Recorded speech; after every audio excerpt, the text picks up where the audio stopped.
देखो यहाँ कल हम लोग त्रिभुज में पढ़े थे, परसों क्लास में चला था त्रिभुज के प्रकार और भुजा के विचार से हम लोग त्रिभुज के प्रकार पढ़े ना।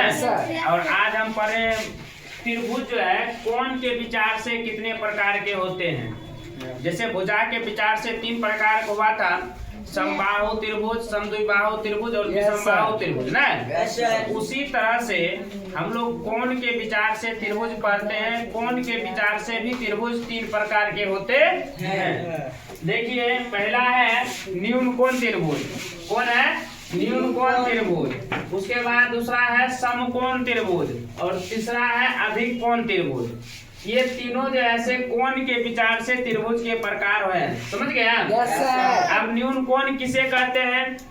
तो जिस त्रिभुज का प्रत्येक कोण ना, जिस त्रिभुज का प्रत्येक कोण क्या होगा 90 डिग्री से छोटा होगा, 90 डिग्री से छोटा होगा, उसको हम कहते हैं न्यून कोण त्रिभुज। देखिए अगर इसको मापिएगा बढ़िया से, इस तरह के त्रिभुज को अगर मापा जाएगा प्रत्येक कोण, इसका प्रत्येक कोण 90 डिग्री से कम रहेगा। समझ गया? उस 90 डिग्री से जो कम रहेगा उसको हम लोग कहते हैं न्यून कोण त्रिभुज। कौन त्रिभुज कहते हैं? न्यून कोण त्रिभुज। हाँ, इसका परिभाषा एकदम पूरा आसान है। जिस त्रिभुज का कोण 90 डिग्री से छोटा हो यानी कम हो ना, उसको हम कहते हैं न्यून कोण त्रिभुज। समझ गया? ये हो गया। उसके बाद आगे देखिए समकोण त्रिभुज का रहा है। समकोण त्रिभुज किसे कहते हैं?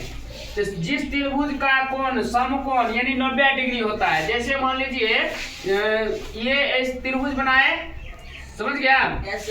यहाँ से ऐसे बनाएंगे।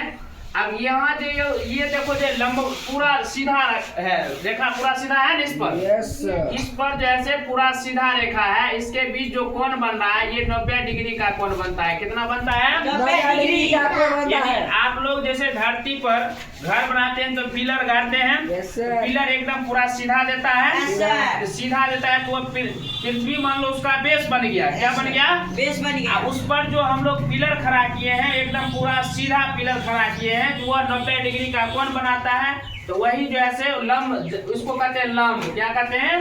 लंब। तो ये लंबवत जो रेखा बना है तो इसके बीच में जो कोण बना 90 डिग्री का बना, और 90 डिग्री जब होता है तो उसको हम लोग कहते हैं समकोण त्रिभुज। क्या कहते हैं उसको? समकोण त्रिभुज। वही बात यहाँ लिखा है कि जिस त्रिभुज का एक कोण समकोण हो तो उसे समकोण त्रिभुज कहते हैं। अब देखो यहाँ पर इसका एगो कोना 90 डिग्री का है कि नहीं है? ऐसे त्रिभुज को हम कहेंगे समकोण त्रिभुज। कौन त्रिभुज कहेंगे? समकोण त्रिभुज। अब चलिए आगे अधिक कोण त्रिभुज किसे कहते हैं? आगे क्या है? अधिक कोण त्रिभुज किसे कहते हैं? देखिए यहाँ पर जिस त्रिभुज का एक कोण 90 डिग्री से बड़ा हो तो उसे अधिक कोण त्रिभुज कहते हैं। अब जैसे यहाँ देखिए ये तो 90 डिग्री का बना है। अगर ये तो मान लो, अच्छा ये एक चीज और देखना, न्यून कोण त्रिभुज में इसका झुकाव इधर है, इसका झुकाव इधर है, तो कम है कि नहीं है? ये देखिए सीधा है नहीं? अब इसी को हम लोग क्या करते हैं, अधिक कोण त्रिभुज जब बनता है तो ऐसे बनेगा, बेस तरह करेगा। ये हल्का उधर कर देते हैं इस भुजा को ऐसे, ये इससे ज्यादा है कि इससे कम है? इससे भी ज्यादा है, इससे भी ज्यादा है ऐसा। ये जो इसके बीच में जो कोण बना इसी को हम लोग कहते हैं अधिक कोण त्रिभुज। क्या कहते हैं? अधिक कोण त्रिभुज। ये देखो 90 डिग्री से बड़ा हो गया कि नहीं हो गया? ये देखो यहाँ से अगर सीधा कर देते यहीं से आता ना, लेकिन उधर भागा है, बड़ा है, ज्यादा दूरी है, तो इसको हम लोग कहते हैं अधिक कोण त्रिभुज ना। अधिक कोण त्रिभुज परिभाषा क्या होगा? जिस त्रिभुज का कोण 90 डिग्री से कम हो, एक कोण 90 डिग्री से बड़ा हो, कम नहीं बड़ा, कम होगा तो न्यून कोण होगा, अगर 90 डिग्री है तो समकोण होगा। और जिस त्रिभुज का एक कोण 90 डिग्री से अधिक हो उसको हम कहते हैं अधिक कोण त्रिभुज। कौन त्रिभुज कहते हैं? अधिक कोण त्रिभुज। समझ गया? अब देखो ये बड़ा बना, इससे बड़ा बना कि नहीं बना? इस ऐसे त्रिभुज को हम अधिक कोण त्रिभुज कहते हैं। आप देखिए अगला पॉइंट हम आपको बता देना चाहते हैं, ध्यान दो इधर। त्रिभुज के तीनों कोणों का योग 180 डिग्री होता है। कितनों कुछ करेगा ना, तो ये 90 डिग्री हुआ, यहाँ और ये कोना, तीनों कोना मिला। चाहे वो मान लो ये कोना मिला, ये कोना मिला, ई कोना यहाँ न्यून कोण हो और चाहे मान लो अधिक कोण हो चाहे मान लो सम कोण हो, समझ गया।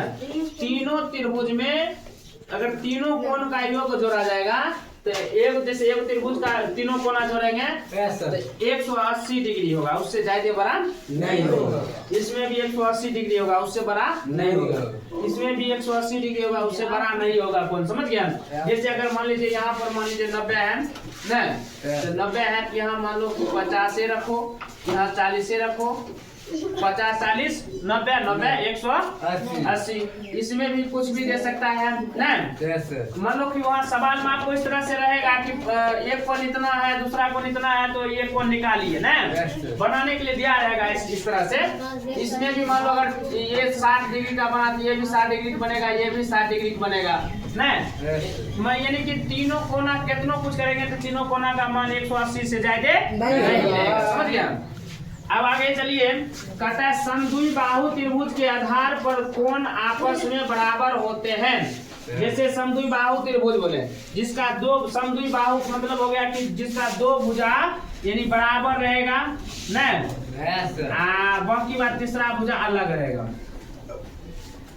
जैसे मान लीजिए यहाँ पर देखिए क्या कह रहा है, समद्विबाहु त्रिभुज के आधार पर कोण आपस में बराबर होते हैं। यहाँ पर मान लो ये आधार हो गया नहीं, आधार का मतलब बेस, इंग्लिश में उसको कहते हैं बेस। जो मतलब जैसे यहाँ इसका ये आधार पर जो कोण बनेगा वो आपस में क्या बनेगा, बराबर होगा। क्या होगा, बराबर होगा।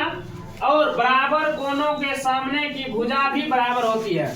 अगर मान लो ये कोण मान लो कि ये कोण बराबर है ना, इसके सामने की भुजा भी बराबर होगा, समझ गया। इसके सामने की भुजा भी क्या होगा, बराबर होगा। अब देखिए अगला चलिए, किसी भी त्रिभुज में एक से अधिक कोण नहीं होता है, सही बात है। कोई भी त्रिभुज में अगर तुम एक से अधिक कोण नहीं बना सकता है नहीं सर। मान लो जब भी होगा एक कोण में बेसी होगा कोनो त्रिभुज में। इस सब मिलाकर के सुनो, सब मिलाकर के कितना डिग्री का मान होता है, 180 डिग्री होता है ना त्रिभुज में। अगर मान लो हम यहाँ पर इसको 110 डिग्री बना दिए, अब 80 को 110 डिग्री चलिए गया, 80 को पुराएंगे, 80 को यहाँ पर 70 डिग्री का मान लो दोनों कोण को मान करेंगे। इसीलिए यहाँ पर कहा गया कि किसी भी त्रिभुज में एक से अधिक कोण नहीं होते हैं तथा किसी त्रिभुज में एक से अधिक समकोण भी नहीं होते हैं। अब कोनो त्रिभुज मान लो एक से अधिक तुम 90 डिग्री का कोण बना नहीं सकता है, नहीं बनाएगा। तो ये दोनों जो है इस तरह से है कि समझ गया यहाँ पर। अगला पॉइंट पर चलते हैं, समबाहु त्रिभुज के तीनों कोण और तीनों भुजाएं समान होते हैं। आप देखो समबाहु त्रिभुज जो होता है, समझ गया, इस तरह का कोण रहेगा, इसका तीनों भुजा भी समान रहेगा। अगर 5 सेंटीमीटर 5 सेंटीमीटर 5 सेंटीमीटर अगर समबाहु त्रिभुज के तीनों भुजा समान रहेगा, कोण भी क्या रहेगा, समान रहेगा, 60 डिग्री 60 डिग्री 60 डिग्री, समझ गया। समबाहु त्रिभुज के क्या कर रहा है, तीनों कोण और तीनों भुजाएं समान होते हैं। किस तरह का रहेगा, अगर एक भुजा 5 है समबाहु त्रिभुज में सब भुजा 5 रहेगा, उससे जाके बड़ा। अगर सब माना बराबर हो गया, बहु मतलब भुजा जिसका सभी भुजा क्या होना चाहिए, बराबर होना चाहिए, समझ गया। तो इसमें कोण भी समान रहेगा, 60 60 60 180 पुर जाएगा, नहीं पुरेगा। अब कहता है अगला, किसी त्रिभुज के समबाहु त्रिभुज के प्रत्येक कोण 60 डिग्री का होता है। तो सही बात है, यहाँ पर हम समझाए हैं कि अगर तीनों भुजा बराबर है तो कोण भी बराबर होगा। तो 60 डिग्री का अगर कोण है तो यो 60 डिग्री होगा, यो 60 डिग्री होगा, समझ गया। इससे ज्यादा नहीं दे सकते हैं, नहीं कम दे सकते हैं। तो वो अगर कम होगा समबाहु त्रिभुज नहीं बनेगा, समझ गया। अब देखो यहाँ पर, किसी त्रिभुज के दो भुजाओं का योग तीसरी भुजा के बराबर होता है, समझ गया। जैसे मान लीजिए त्रिभुज है ना, इसकी दो भुजा मान लो, अगर इसका योग जोड़ेंगे तो इससे बड़ा हो जाएगा, समझ गया। अगर इसका योग जोड़ेंगे तो दो भुजा सोच लो ना, दो गो भुजा, एगो ई भुजा एगो ई भुजा एगो ई भुजा ना, 3 गो भुजा 1, 3 गो साइड 1 रे। तीनों साइड को जोड़ेंगे, जब दो गो साइड को जोड़ेंगे तो एगो साइड से ज्यादा बड़ा होगा कि नहीं बड़ा होगा। यही बात यहाँ पर कहा गया कि त्रिभुज के दो भुजाओं का योग तीसरी भुजा के बड़ा होता है, समझ गया। यही चीज समझा दिए हैं, इसको बढ़िया से ध्यान कर लेना, याद कर लेना, आराम से याद हो जाएगा, क्योंकि इसी से रिलेटेड तुमको 10th तक जो है बढ़िया से सवाल पूछेगा, ठीक ना।